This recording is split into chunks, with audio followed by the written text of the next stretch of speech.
Good day, everyone. Benga is my name, your usual host on this YouTube channel.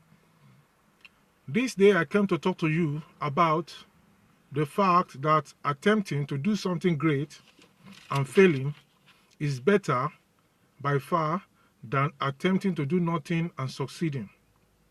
Attempting to do something great and failing is better than attempting to do nothing and succeeding.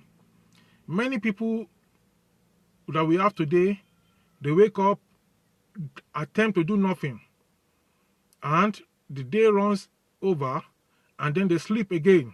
They woke up by 7 in the morning, they sleep by 9 in the night after about 14 hours of daylight or of non-sleeping activity. Then they go to bed for 10 hours or thereabout, and they wake again, and they take part in non-profitable activities. Life cannot be run that way. It is important that you take part in productive activities. You make yourself productive. Somebody said, I would rather attempt to do something great and fail than attempt to do nothing and succeeding.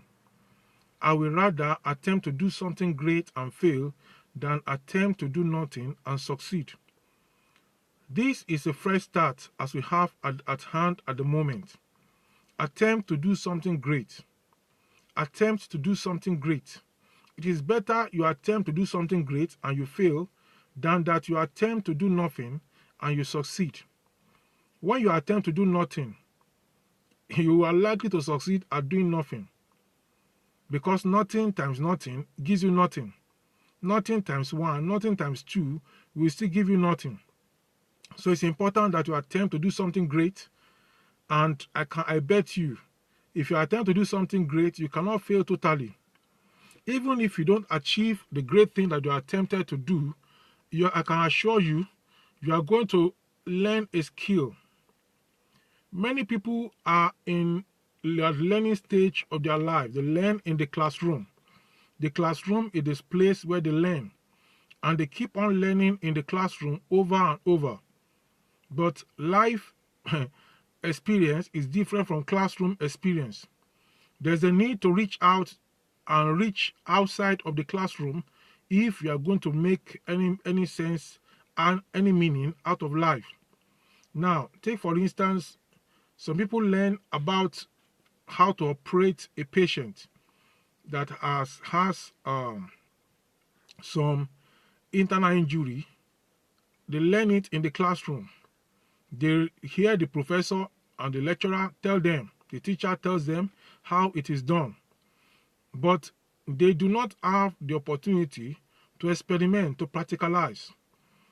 And then the first time they have the opportunity to meet a patient in such a state, they panic, they don't know what to do.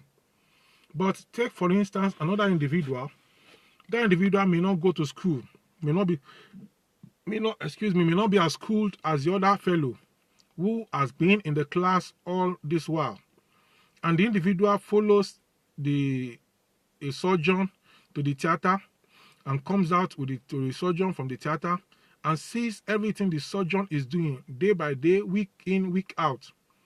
After a while, that individual will know more than the individual that just sits in the classroom and saying, I'm learning. So these are facts of life. We need to reach out and we need to do something. We need to attempt and not just stay at a place and say that we are learning. Another example is a student who is studying marketing in the higher institution, or is doing professional marketing somewhere.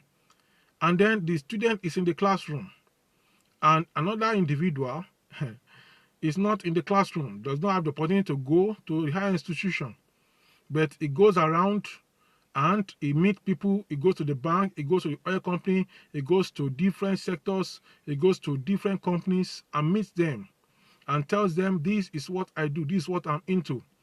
And the time that the other individual spends in the classroom, this individual have been able to reach a lot of people and have learned a lot of things about marketing.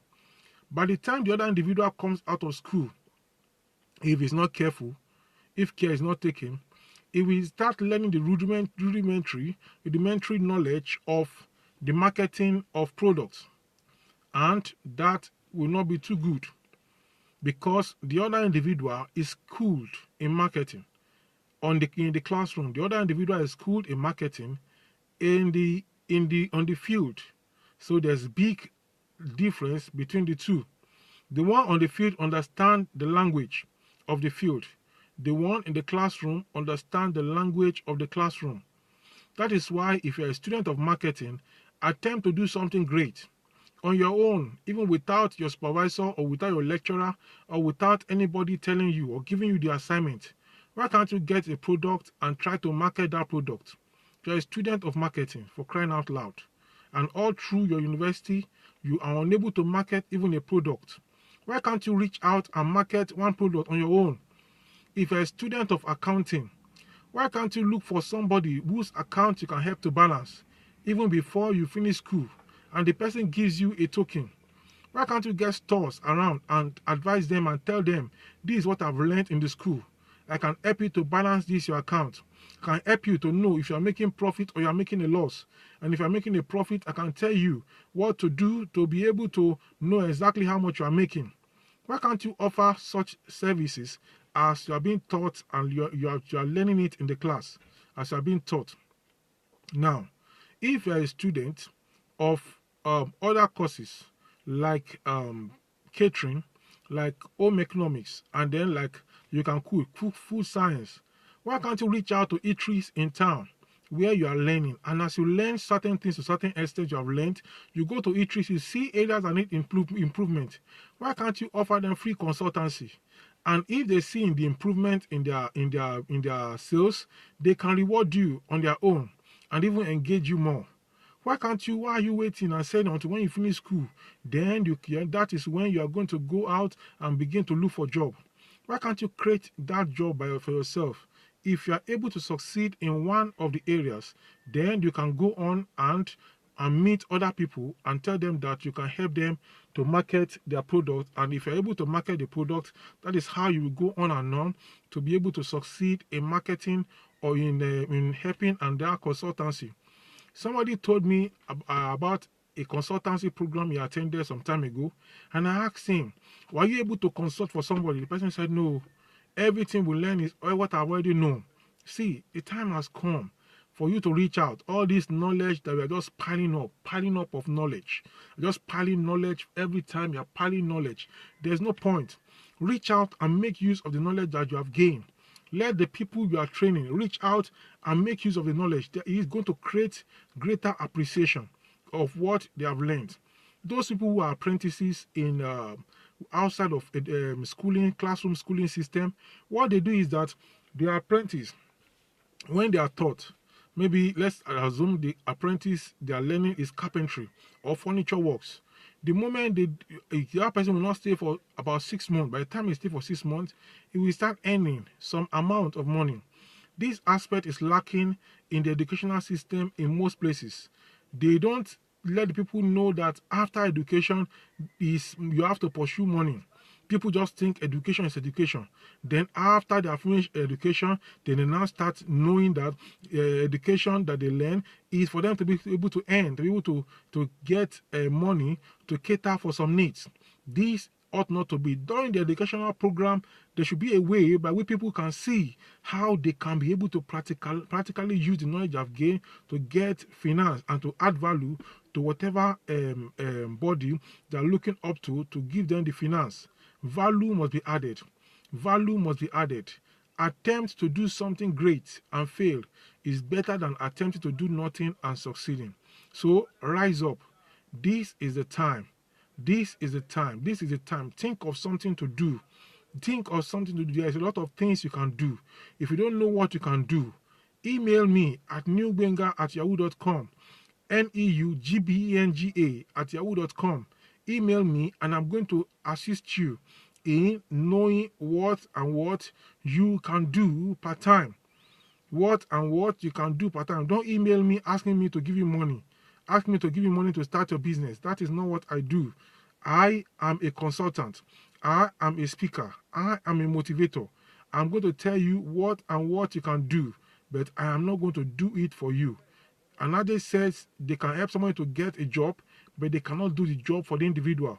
Any question that you have that you want to ask me, let it be based, let it be that you are really serious, not that you want me to come and do everything for you. I'm not in for that. I'm not cut out for that. I'm letting you know that you yourself attempt to do something great.